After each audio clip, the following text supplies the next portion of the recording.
后来过来是年金改革的战场，为立法院拖到网络顶，都参前总统蔡英文嘛来发声，讲这个年金改革袂当半路来放掉，讲这是前总统伫咧交接的时阵特别交代爱完成的工课。国民党批回讲，只是要来停止调降，唔是要回到以前。 刚刚听到吴思瑶委员的发言哈，我就用2个字来形容，叫冷血。司法法制委员会调查为了年改西牛照角，双方拢无共识，专案着保留交互党团协商，不过战火嘛烧起网络顶。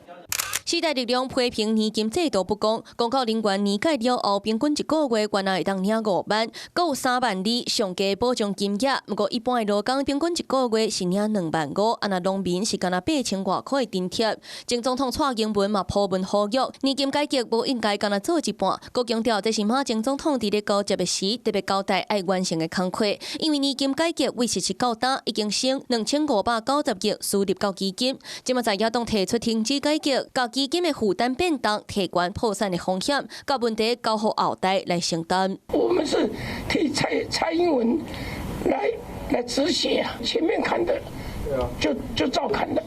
我们只是说停砍。不过国民党嘛破文回击，停止继续讲公告年金的所得替代率，绝对不是要停止改革，就要稳固制度，尊重专业，这是为根本来改变国家防卫能力的真正办法。不过老委区嘛有真侪人反对，讲对退休的公告大细心，造成社会对立。 你要吸引现职的工作人员来报考，怎么会是去提升退休金给退休公务人员呢？不要让铁饭碗变成破饭碗。另外，民众党主席黄国昌过去小停年改嘛，咧面册抛出即阵的影片，强调退休基金已经伫要破产，袂当无改革，年改的速度就要紧。嘛提出退休公告18%犹太存款利息3年就要归零，而且所得替代率10年来就要降10%，方积极立场。 大转向，